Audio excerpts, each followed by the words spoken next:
가는 교회가 될 수 있기를 원합니다. 오늘 신년 예배에 나온 우리 모든 성도들 주님의 이름으로 축복합니다. 올 한 해도 우리가 힘을 내어서 성령의 능력으로 복음을 들고 온 열방으로 나아가며 우리의 삶의 자리에서 빛과 소금의 역할을 잘 감당할 수 있기를 원합니다. 아멘. 아멘. 설교를 준비하다 보면 그럴 때가 있습니다. 마지막 단계에 이제 와가지고 원고를 최종적으로 점검하고 여러 가지 이제 설교의 흐름들을 이렇게 살펴보면서 이제 이 정도면 됐다. 여기에서 이제 설교 준비를 마치면 되겠다. 그런 생각을 하는데 그때 또 제 마음 깊은 곳에서는 또 다른 음성이 들려올 때가 있습니다. 이것으로 끝내가지고 되겠냐? 이게 최선이냐? 이 정도로 마무리 지어가지고 되겠어? 좀 완성도를 더 끌어올려가지고 더 은혜롭게 원고를 잘 이렇게 다듬을 수 있지 않겠냐? 제 속에서 하나님께서 그런 마음을 주시는 겁니다. 사실 그 다음 단계는요 쉽지가 않습니다. 이제는 됐다라고 생각했는데 이제 이 정도로만 하고 좀 쉬고 싶은데 원고를 다시 펼쳐가지고 고친다고 하는 일이 그게 쉽지가 않은 거예요. 피곤함이 몰려오고 이미 쓴 문장들을 다시 고치려고 하고 앞에 있던 걸 뒤로 가지고 가고 뒤에 있던 걸 또 앞으로 가져오고 또 더 적절한 예화가 없을까 막 찾아보고 생각해내고 고민하고 그 모든 일들이 얼마나 수고로운 일인지 모릅니다. 설교를 준비해 보지 않은 분들은 잘 모르실 것 같아요. 그냥 앉으면 뚝딱 나오는 걸로 그렇게 생각을 하실지 몰라도 그렇지가 않습니다. 목사가 하는 일이 설교 만들고 맨날 하는 일이 그거지 그렇게 생각하실지 몰라도 이게 설교 한 편이 나오는 게요 이게 쉽지가 않은 거예요. 적어도 회사에서나 큰 조직에 있으면서 사람들 앞에서 이렇게 프리젠테이션을 한다든지 그런 걸 좀 준비해 보신 분들은 그나마 설교자의 마음이 어떤가 어느 정도는 좀 이해하실 수 있을 것 같아요. 그래서 그런 생각이 들 때마다 하나님 앞에 저도 그렇게 말합니다. 하나님 그냥 이 정도만 해도 되지 않습니까? 이 정도만 해도 될 것 같은데요. 그런데도 하나님은 아니라고 하시는 거예요. 아직 아니야. 좀 더 할 수 있잖아. 이 말씀은 내 백성에게 전해야 되는 말씀이니까 좀 더 은혜롭게 만들어 봐. 좀 더 수고해 봐. 하나님께서 그런 마음을 주시는 거예요. 저는 딱 여기서 끝내고 싶은데 하나님은 끝이 아니라고 하시면서 더 할 게 남아 있다라고 말씀을 하십니다. 저는 오늘 에스라서 말씀을 준비하면서 바로 그러한 하나님의 마음이 느껴졌습니다. 어떤 마음이냐 하면은 이것으로 끝이 아니다라고 하는 마음입니다. 무슨 이야기인지 지금부터 한번 풀어보도록 하겠습니다. 오늘은 이제 에스라서 마지막 날이죠. 그래서 이제 에스라서 전체 내용을 이렇게 한번 쭉 정리를 하면서 말씀을 전하려고 하는데 이 이스라엘 백성들, 유다 백성들이요 포로로 끌려가 있다가 이제 하나님의 은혜로 다시 고향 땅 예루살렘으로 돌아왔습니다. 그래서 무너진 성전을 다시 짓게 되죠. 여러분 중간에 우리가 계속 말씀을 묵상해 왔기 때문에 여러 가지 방해가 있었다라고 하는 사실도 우리가 잘 알고 있습니다. 성전 건축이 이게 쉽게 된 것이 아니라 중간에 여러 가지 어려움들이 있었지만 그러나 결국에는 마침내 하나님의 은혜로 이 성전 건축을 마치게 되었습니다. 여러분, 이렇게 에스라서 말씀이 끝이 난다 하더라도 괜찮을 것 같아요. 성전이 이제 완공됐어요. 그것으로 백성들이 기뻐하면서 하나님께 영광 올려드리고 하나님의 은혜로 성전이 완공되었습니다. 이렇게 에스라서 말씀이 끝나도 좋을 것 같아요. 충분히 감동적이고 충분히 은혜롭습니다. 우리는 보통 해피엔딩으로 끝나는 것을, 결말이 해피엔딩으로 끝나는 것을 좋아하지 않습니까? 그러니까 여기서 끝나도 괜찮은 거예요.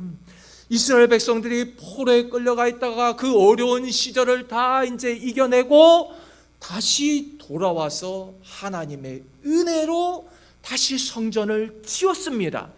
여기서 끝. 와, 얼마나 은혜롭고 좋습니까? 보통 옛날 동화책들이 이렇게 끝이 나죠. 보통 동화책들이 이렇게 끝이 납니다. 공주에게 왕자가 찾아와요. 그래가지고 공주한테 왕자가 키스를 하고 그 공주가 잠에서 깨어나면서 왕자님 드디어 와주었군요. 그러고는 이제 해피엔딩으로 마치는 거예요. 그러고는 둘이서 행복하게 잘 살았더래요. 이렇게 끝이 나죠. 여러분, 그런데 이게 정말 끝일까요? 공주와 왕자가 만나가지고 그게 끝일까요? 아니요. 현실의 삶은 그렇지 않습니다.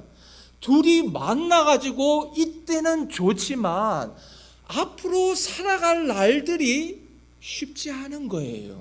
서로 의견이 다를 때도 있고 또 서로 다툴 때도 있고 서로 섭섭할 때도 있고, 여러분, 이게 현실인 것입니다. 여러분, 그러니까 성경책은요 동화책이 아니에요. 동화책이 아닙니다. 하나님은 여기서 끝내지 않으세요. 우리는 딱 여기서 끝냈으면 좋겠는데, 성전 공사를 마치는 걸로 끝냈으면 좋겠는데, 하나님은 의도적으로 성전 공사를 마치고도 계속해서 말씀을 끌고 가시는 거예요. 끌고 가시면서 오늘 본문 말씀까지, 에스라서 10장까지 계속 이어지게 하시는 거예요. 그러면서 하나님께서는 에스라서 말씀을 통해서 우리에게 말씀하시고자 하는 것이 있습니다. 그 말씀하시고자 하는 것이 무엇인가 하면은, 너희들 이것으로 끝이라고 생각하느냐? 성전 건물 하나 뚝딱 지었다고 해서 그것으로 회복이 되었다고 생각하느냐? 그걸로 회복이 끝났다고 생각해? 아니라는 겁니다. 아니라는 거예요. 하나님은 성전 건축되었다고 그걸로 끝마치는 것이 아니라 진짜 회복을 보고 싶으신 것입니다. 진짜 회복, 본질적인 것. 그냥 겉에 보이는 건물 하나 짓고 끝내는 것이 아니라 진짜 본질적인 면을 하나님께서는 다루고 싶어 하신다라고 하는 겁니다. 그래서 하나님께서는 처음부터 끝까지 전체적으로 이 에스라서 말씀을 보면은 중간쯤에 이 성전이 완공되게 하시고 그 이후로도 말씀은 오늘까지 쭉 이어오게 하시는 겁니다. 그러니까 나는 아직도 더 할 이야기가 남아있어. 아직도 더 중요한 것이 남아있어. 그걸 말씀하고 계시는 거예요. 사실 성전을 완공한 것보다 더 중요한 이야기가 남아있습니다. 그게 무엇입니까? 아직 해결되지 않은 이방인과의 혼인 문제. 이 문제가 해결되지 않으면 아무리 겉으로 보이는 성전 건물을 지었다 하더라도 아무 소용이 없는 겁니다. 본질적으로 변화되지 않고 회개되지 않으면 아무 소용이 없다는 거예요.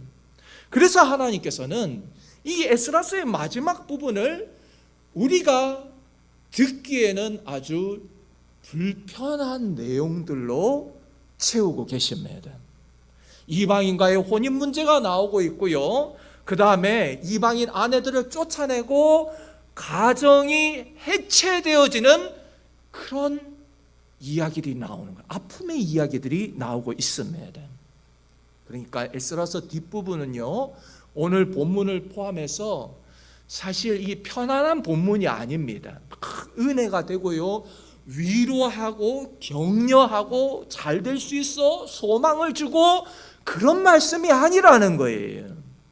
그럼에도 하나님께서 일부러 의도적으로 이 말씀을 기록하게 하신 데에는 그만큼 이 말씀이 중요하다, 이 내용이 중요하다는 것입니다.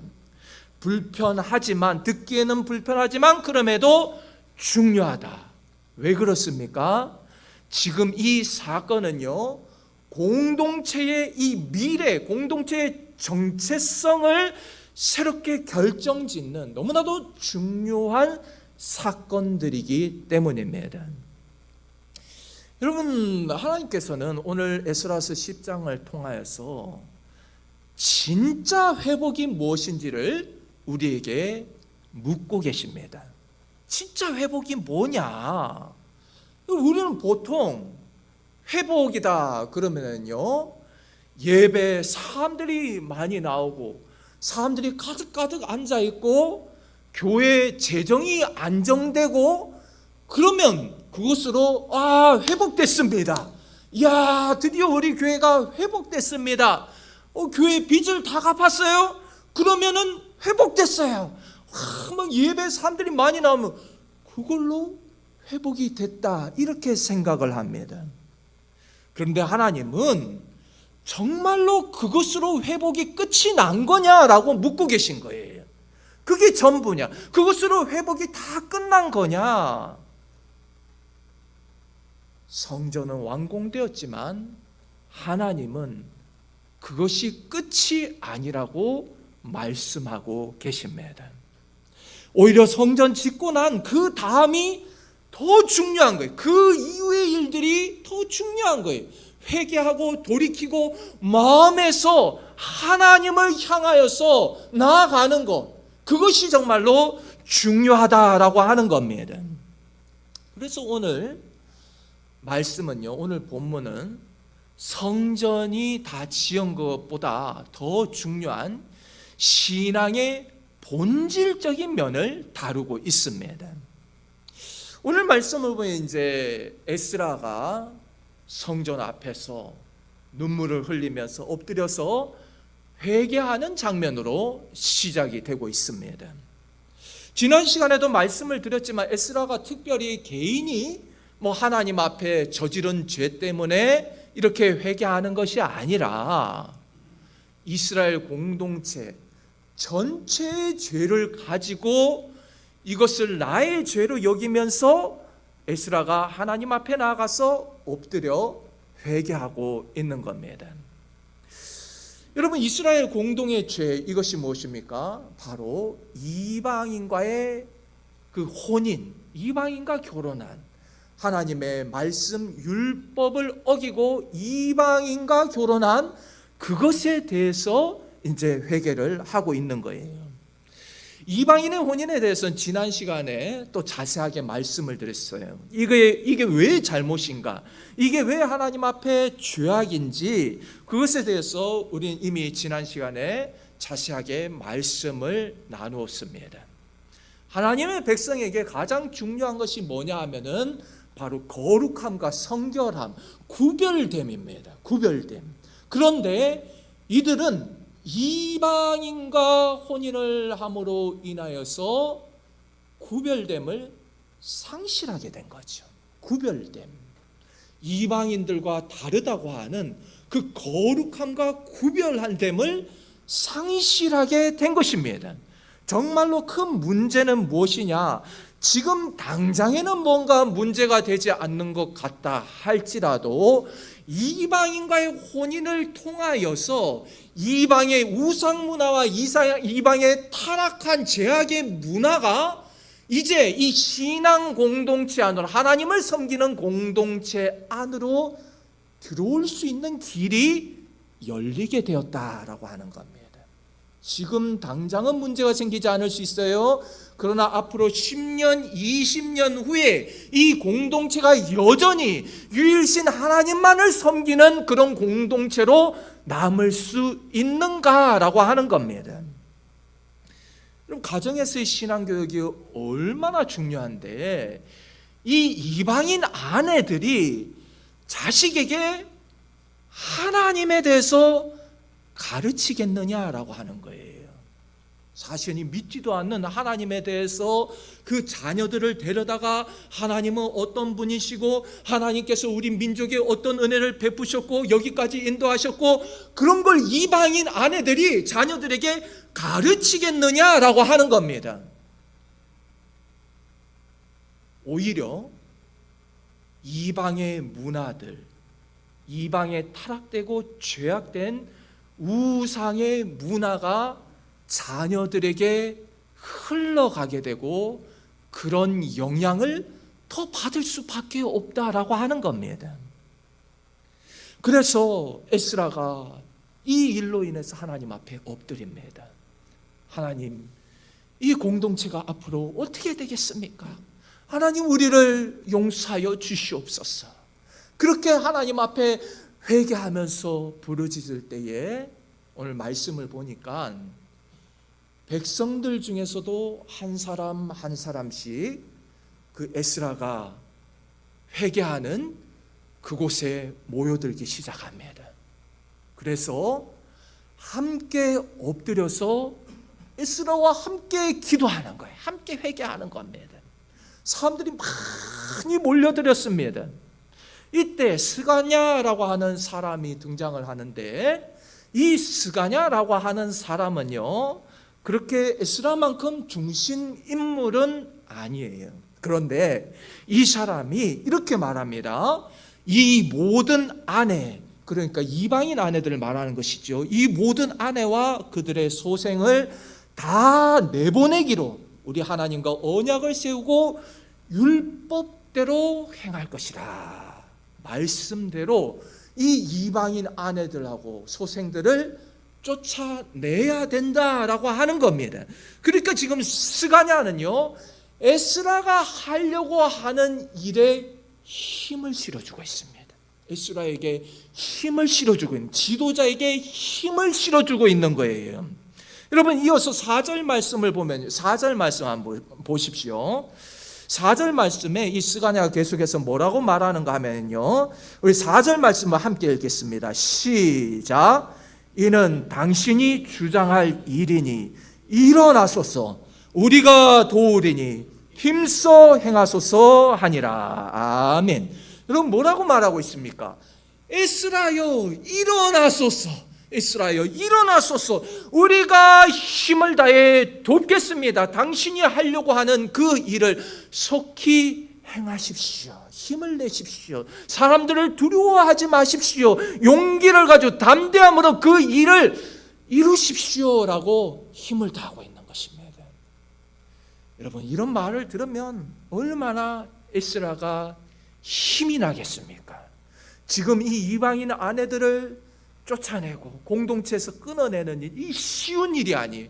오늘 본문 10장을 읽을 때도 보면은 반대하는 사람들도 많이 있었습니다. 쉽지 않아요. 반대하는 목소리들도 일어날 거예요.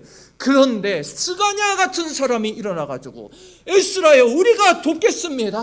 일어나소서, 일어나소서, 담대하소서, 속히 행하라고 그렇게 전적으로 돕겠다는 거예요. 얼마나 힘이 나겠습니까? 저도 이런 성도들이 있었으면 좋겠습니다.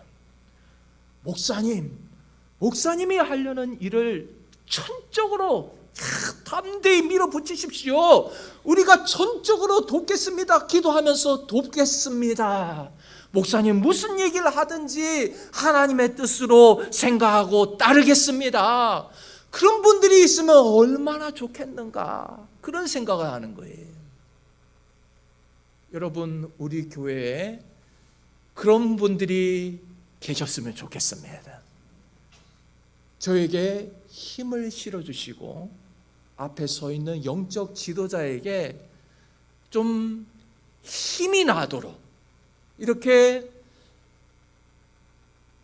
다운되어 있지 않도록 옆에서 좀 이렇게 함께 하면서 힘을 실어줄 수 있는 분들이 계셨으면 좋겠습니다.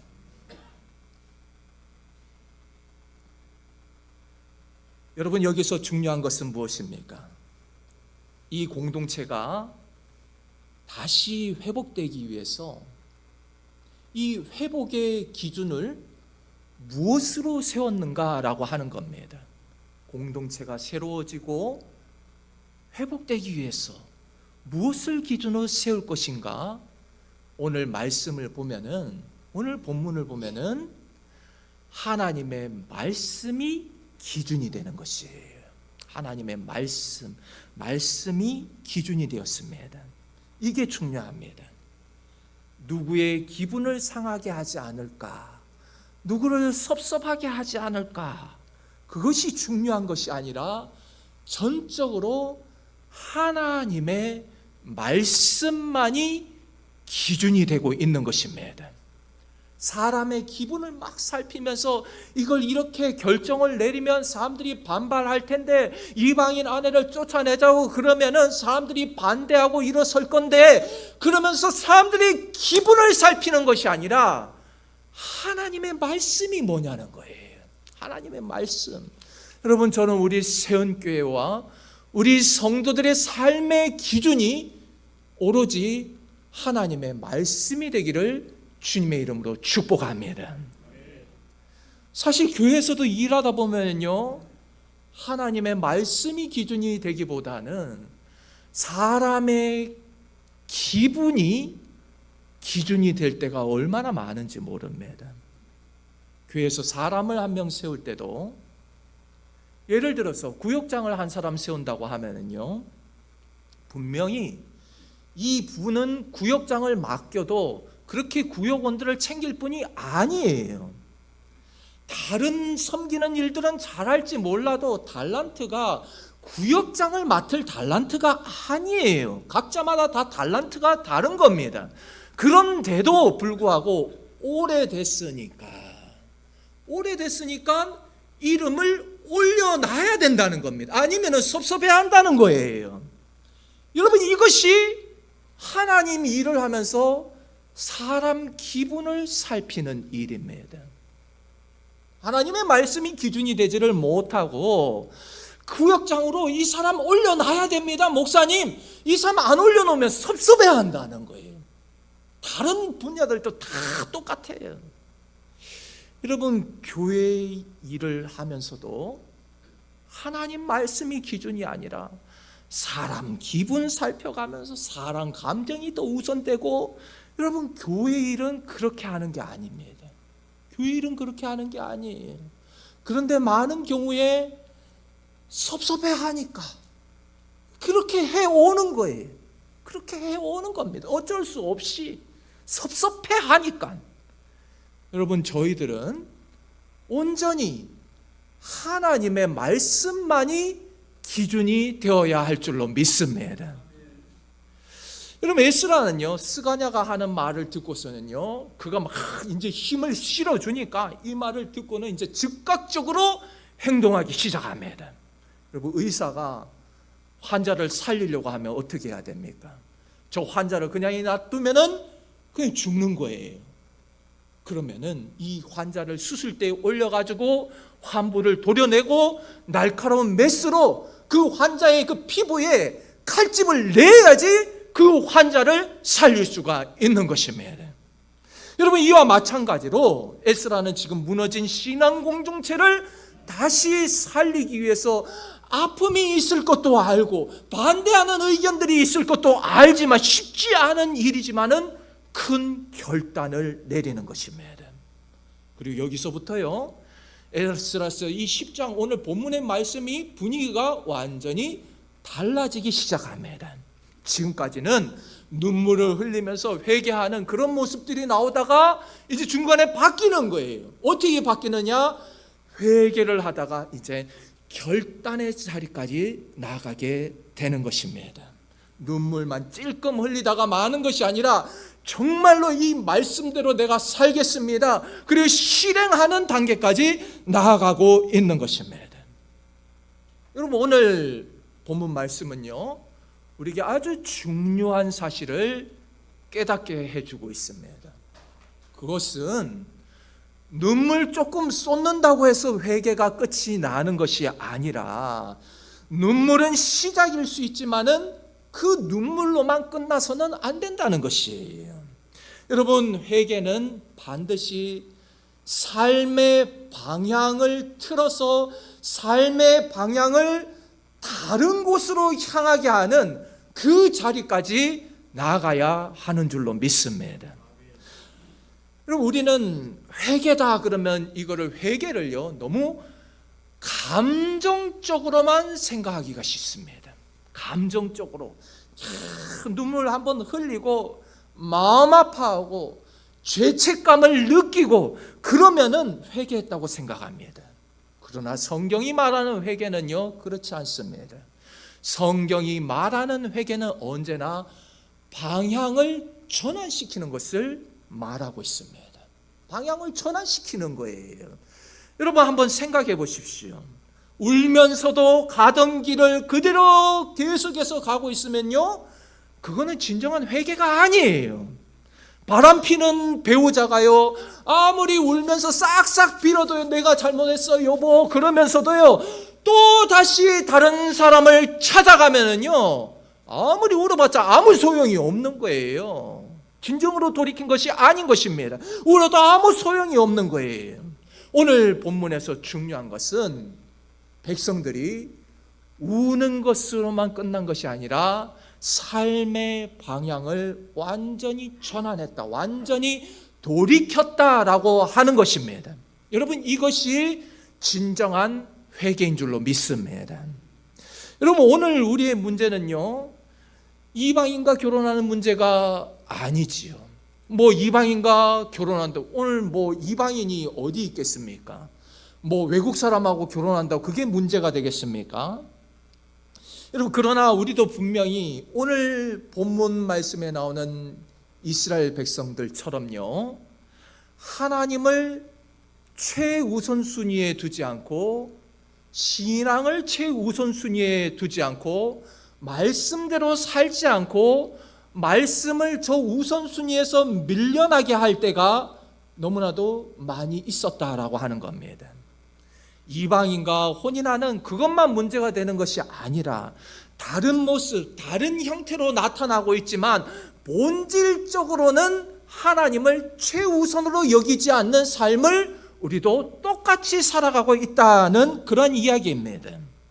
믿음보다 세상에서 성공하는 것이 더 중요하고 신앙생활을 하는 것보다 돈 되는 일이 더 중요하고 하나님 없이도 살아갈 수 있다고 하는 그런 교만함과 오만한 마음들, 여러분, 그것이 이방인과 결혼을 하는 것과 다를 바가 없다라고 하는 것입니다. 오늘 말씀은 그래서 우리의 삶에서 하나님은 어떤 위치에 계시는가라고 하는 것을 우리에게 묻고 있는 말씀입니다. 하나님은 우리의 삶에서 어떤 위치에 계시는가? 우리는 하나님을 최우선순위에 두고 살아가고 있는가? 아니면은 저 뒤에 주변에 하나님은 머물고 계시는가라고 하는 거예요.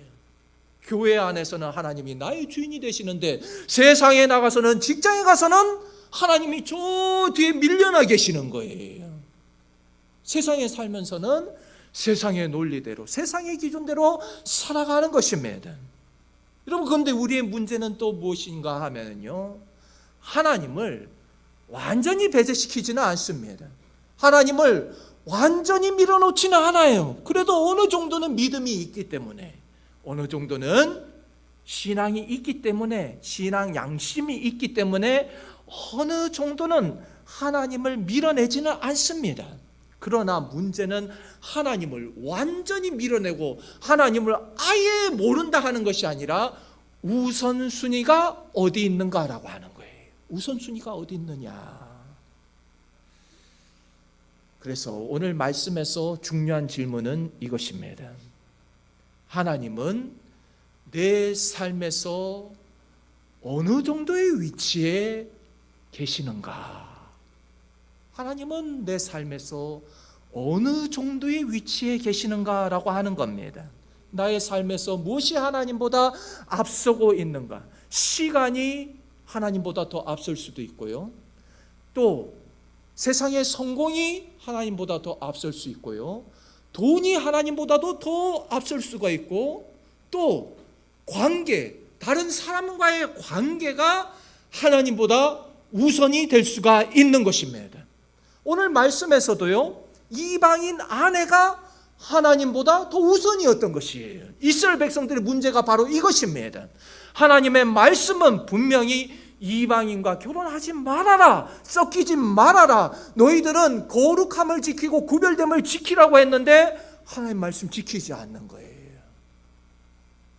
그러니까 오늘날 우리도 하나님을 우선순위로 두지 않고 행하는 모든 일들은 본질적으로 오늘 이스라엘 백성들하고 다를 바가 없다라고 하는 것입니다.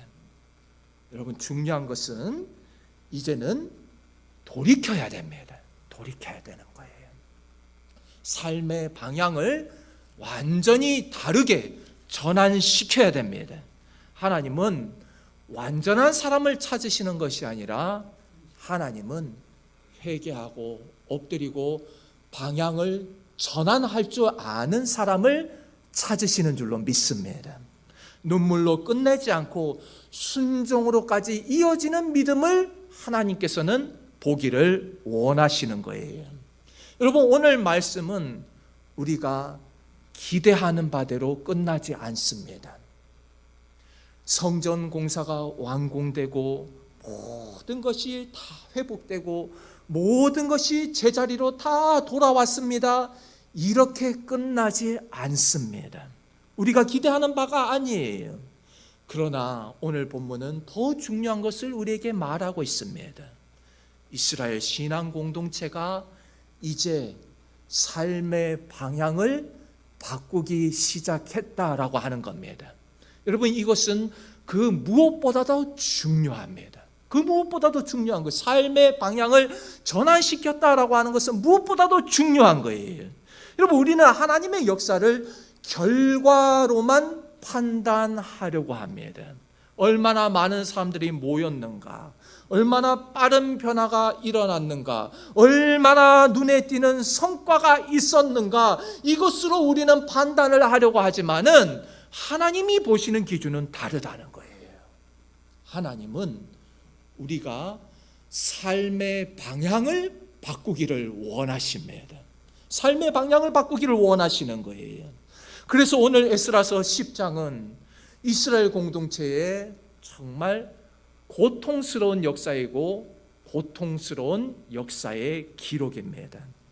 하나님을 사랑했지만은, 하나님을 믿는다고 했지만, 그럼에도 동시에 세상과 너무 깊이 연결되어 있었던, 세상에 너무 깊이 빠져 있었던 사람들의 이야기가 오늘 에스라서 말씀인 것입니다.